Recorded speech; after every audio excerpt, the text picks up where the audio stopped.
C'est après avoir participé au Festival des Francopholies en 2012 que notre invité décide de quitter son Cameroun natal et de s'installer à Montréal. Ces morceaux, souvent engagés, mélangent à la fois des sonorités et des langues venues des quatre coins du monde. À Montréal en musique, on rencontre Just One.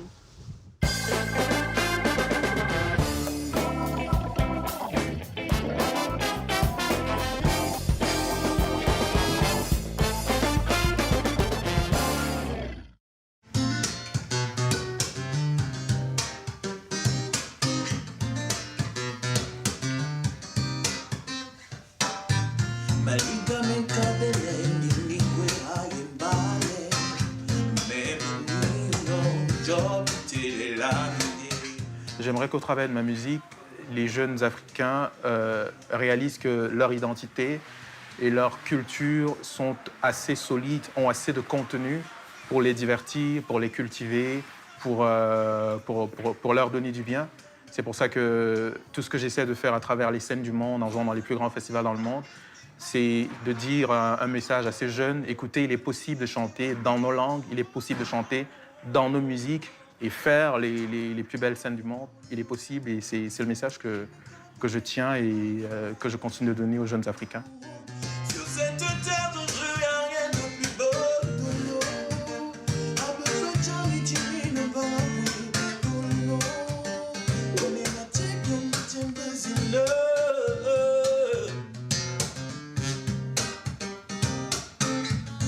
Tu es originaire du Cameroun. Est-ce que tu pourrais un peu me parler de ton pays d'origine? Oui, je suis né au Cameroun en 1983, en 12 mars. J'ai passé toute ma vie là-bas, j'ai grandi là-bas, j'ai passé mon adolescence là-bas et je suis sorti du Cameroun pour la première fois, c'était seulement en 2012, pour venir justement à Montréal. Donc mon enfance, ma vie et tous mes souvenirs d'individus y sont.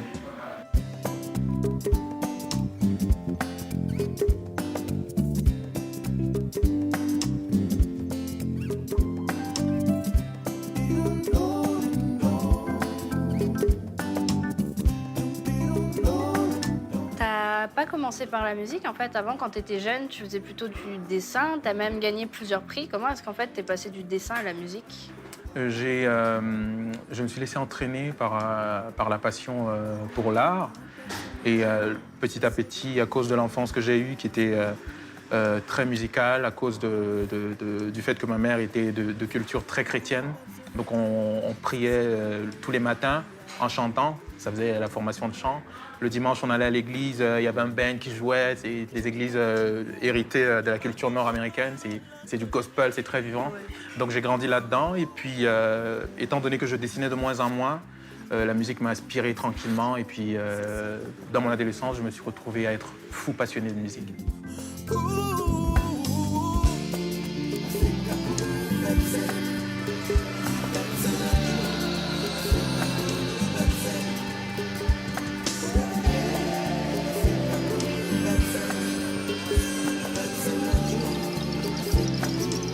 L'histoire de ton artiste est vraiment intéressante. Est-ce que tu pourrais la partager avec nous?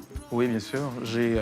Quand j'ai sorti mon premier single en 2007, sur la chaîne de télévision nationale de mon pays qui s'appelle la CRTV, il y avait une émission où pour les artistes de la relève, on venait faire un live ou un playback, c'était selon.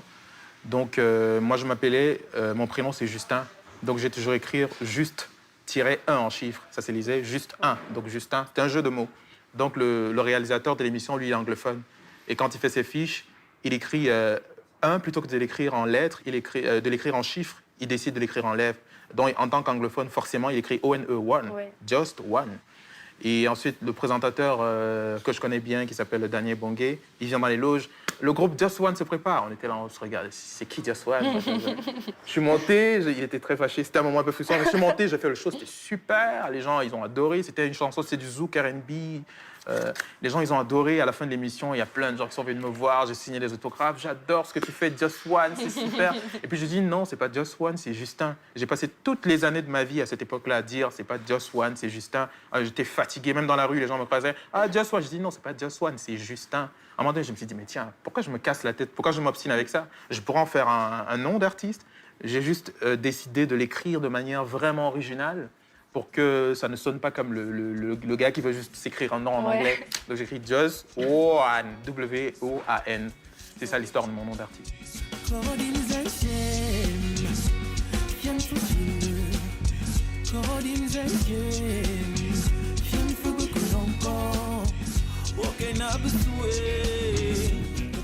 T'as déménagé, t'as emménagé plutôt à Montréal en 2012. Oui. Pourquoi est-ce que t'as décidé de quitter le pays où t'as toujours vécu? Déjà, j'ai pas beaucoup voyagé dans ma vie et j'avais eu la chance d'être invité par les Francopholies de Montréal en 2012. J'étais venu présenter mon album ici. Ensuite, j'ai fait une tournée au Québec. Et quand je suis reparti au Cameroun, j'ai beaucoup adoré ça. Je pense qu'il y a quelque chose chez les Montréalais, chez les Québécois qui m'a séduit. Leur facilité à vivre, leur facilité à accepter les gens, à accueillir. C'est des gens qui sont réputés pour être très accueillants, très chaleureux. Je l'ai vu, je l'ai ressenti. Et puis, ce qui était fascinant dans tout ça, c'est qu'en même temps, on était en Amérique du Nord, mais en même temps, on parlait français. Moi, ça m'a passionné. J'ai dit, j'aimerais ça venir ici. Et en plus, j'étais avec une Québécoise. Et puis, on s'est dit, ouais, mettons ça. Et puis, ouais, on est parti. Donc, on s'est installé là. J'ai fait mon bonhomme de chemin. Et aujourd'hui, je n'ai pas de regrets. Je suis très content d'être là.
dunia bumae wa ela dunia besai dunia dunia dunia dunia dunia besai ka ela dunia bumae wa ela dunia besai dunia dunia dunia dunia dunia besai ka ela dunia bumae wa ela dunia besai dunia dunia dunia dunia dunia besai ka ela dunia bumae wa ela dunia besai dunia dunia dunia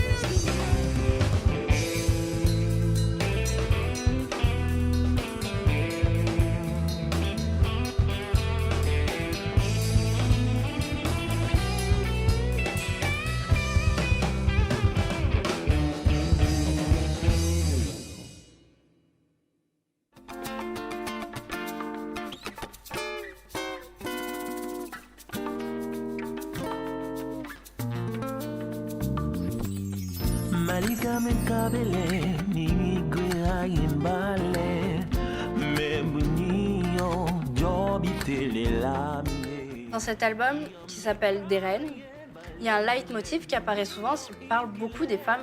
Pourquoi est-ce que ce thème est aussi important pour toi? C'est un thème très important pour moi parce que c'est un sujet, c'est une passion qui émane de quelque chose de profond et de personnel parce que j'ai grandi dans une famille monoparentale. Ma mère m'a élevé toute seule. Et en plus du fait que ma mère m'a élevé toute seule, j'avais 2 grandes sœurs, donc j'ai grandi juste avec les femmes. J'ai passé toute ma vie avec les femmes. Et j'ai toujours eu le sentiment que les femmes en Afrique, et je pense que c'est vrai, les femmes en Afrique n'étaient pas assez valorisées pour ce qu'elles apportaient à notre culture, à notre économie, à plein de choses. Donc c'est pour ça que j'ai eu envie, au travers de cet album-là, de valoriser, de célébrer la femme africaine et la femme du tiers-monde. Il n'y a pas que la femme africaine, parce que tous ces pays émergents, ces pays pauvres-là, doivent beaucoup à ces femmes-là, et c'est important que les artistes s'engagent pour les valoriser, pour dire qu'on ne les célèbre pas assez comme elles mériteraient d'être célébrées. Jobi telelame Yomeka waye bale di mebini o inkilebe Inyu inanye gabalonge. Parfois, tu peux chanter dans 6 langues différentes sur un même album. Comment est-ce que tu choisis la langue dans laquelle tu vas t'exprimer et qu'est-ce qui change entre ces différentes langues? J'ai beaucoup fait ça, j'ai beaucoup pratiqué cet exercice-là dans mon premier album, Des Reines, qui est sorti en 2011. J'ai chanté en près de 6 ou 7 langues. C'est parce que moi, je suis né dans la ville. Je suis né à Yaoundé, je suis un citadin. J'ai vu le village pour la première fois, j'avais environ 15 ans, 16 ans. Et dans la ville, dans les villes africaines, dans les grosses villes, on grandit avec beaucoup de langues. Généralement, il y a genre 10 ou 15 langues autour, mais vraiment des langues totalement différentes qui n'ont rien à voir les unes des autres. Donc pour moi, l'idée, c'était de faire dans un disque, de résumer un peu toutes ces langues qui m'avaient influencé. J'ai grandi avec des enfants qui parlaient du bafia, du bassa, de l'eton, de l'ewondo, plein de langues. J'avais envie de les chanter. Et puis je choisissais aussi des langues qui n'étaient pas beaucoup valorisées musicalement. Aujourd'hui, par exemple, la langue que je chante, qui est le bafia, je connais aucun artiste qui a essayé de faire la pop en bafia, qui a essayé de faire du jazz, de la soul en bafia. Donc pour moi, c'est des beaux défis et en même temps, il y a aussi un devoir de faire pérenniser ces cultures parce que les langues, elles meurent.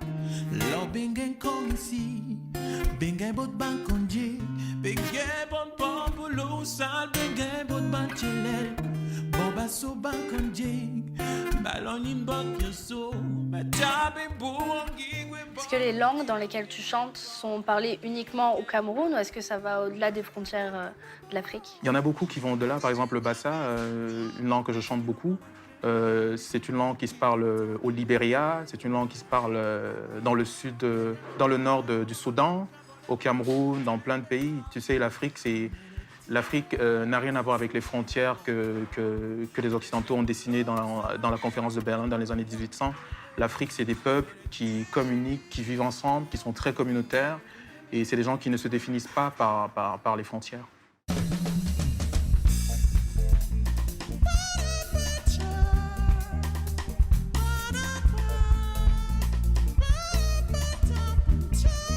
Ma musique, c'est du groove parce que, en m'essayant à tout style de musique, à tout rythme, contemporain, universel, populaire, tout ce que je vais chercher, c'est le groove. Et c'est pour ça que, par exemple, dans mon dernier spectacle, par rapport à mon dernier album, j'ai préféré prendre la bass.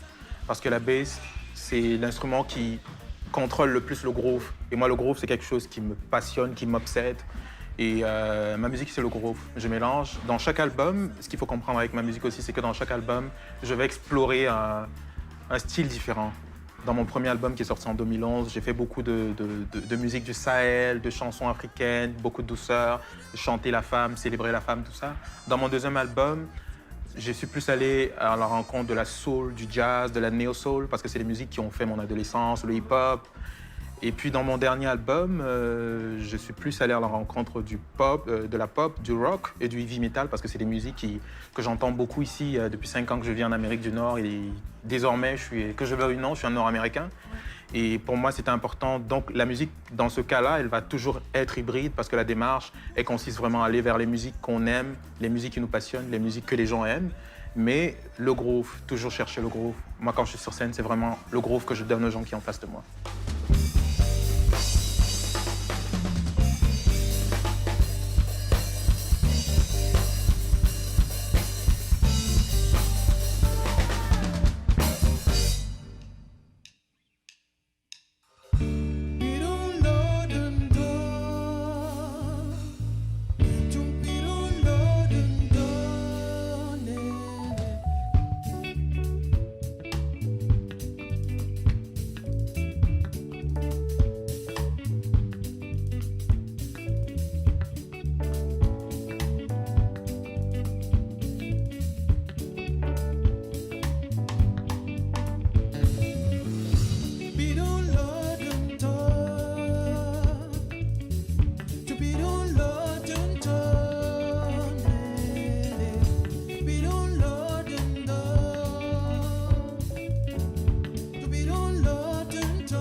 Africa kuru pep senacho, se bamboye benguya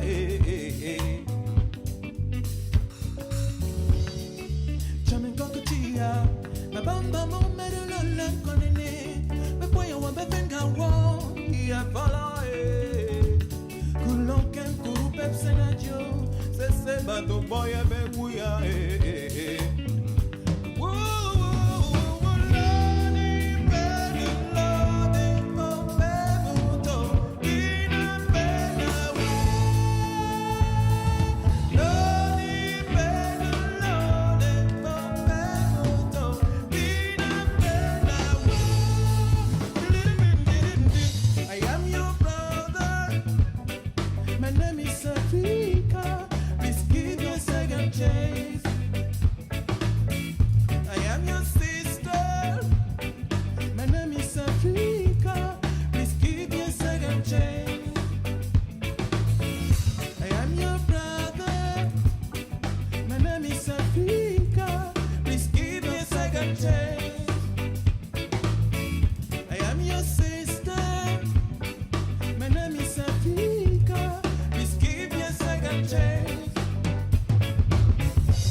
Bando boy benguya Africa kuru pep senajo se bando boy benguya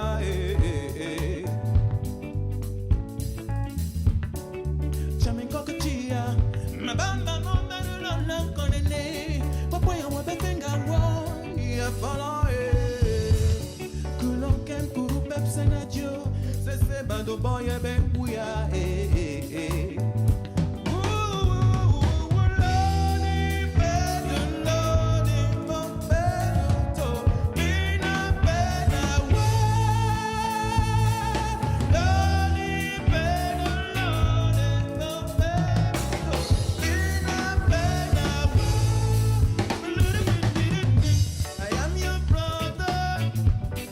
My name is Africa. Please give me a second chance. I am your sister. My name is Africa. Please give me a second chance. I am your brother. My name is Africa. Please give me a second chance. I am your sister. My name is Africa. Please give me a second chance. We don't love you, to be don't love you, we don't love you, to be don't love you, you know, Jamaica to Chia.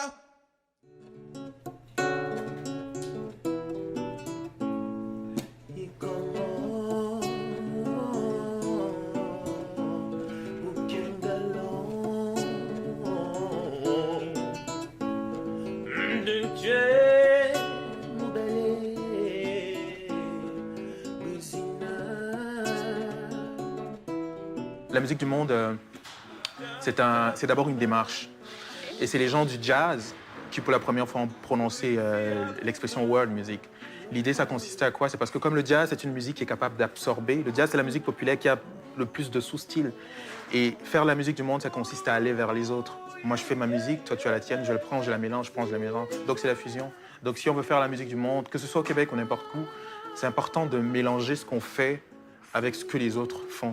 C'est vraiment important, c'est le partage, donner. Je te donne, tu me donnes, on mélange, on fusionne, on fusionne. Et là, ça permet... là, du coup, il y a peu de difficultés parce que non seulement ça permet à ce que tout le monde se reconnaisse dans ce que tu fais, mais en plus, pour toi, c'est plus facile de parler et de vendre ce que tu fais parce que tu t'entoures de gens qui sont légitimes à la musique que tu fais.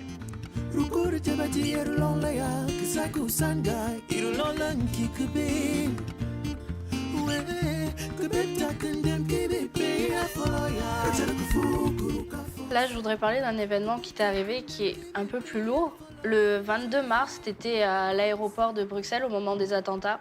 Est-ce que tu peux m'en parler un peu? Je sais que ça a une place importante dans ton dernier album. Oui, c'est vrai. J'étais allé faire quelques concerts à Paris. Après, je suis allé en vacances au Cameroun. Je travaillais sur mon 3e album qui était presque terminé. Et quand je revenais, j'ai fait une escale à Bruxelles. Donc, il y a eu les attentats. Les bombes, elles ont détonné à quelques mètres de moi. Ça a été une expérience difficile parce que j'avais presque terminé mon album et j'ai réfléchi et je suis arrivé par la conclusion qui est que le monde est trop inégalitaire. C'est pour ça que j'ai baptisé mon album Second Chance. J'en ai fait un album engagé parce que je pense qu'il est plus que temps qu'on arrête ce cinéma, ce théâtre-là. Genre, les pays qui sont dans le sud vont travailler, on va exploiter la matière première. Il faut arrêter ça. Je pense que tous les humains méritent de vivre dans la dignité, méritent de vivre dans le respect, méritent de vivre en tant considérés au moins comme des êtres. Et il faut qu'on se donne une deuxième chance de créer un monde équitable pour qu'on n'en arrive plus à ce que j'ai vécu à Bruxelles.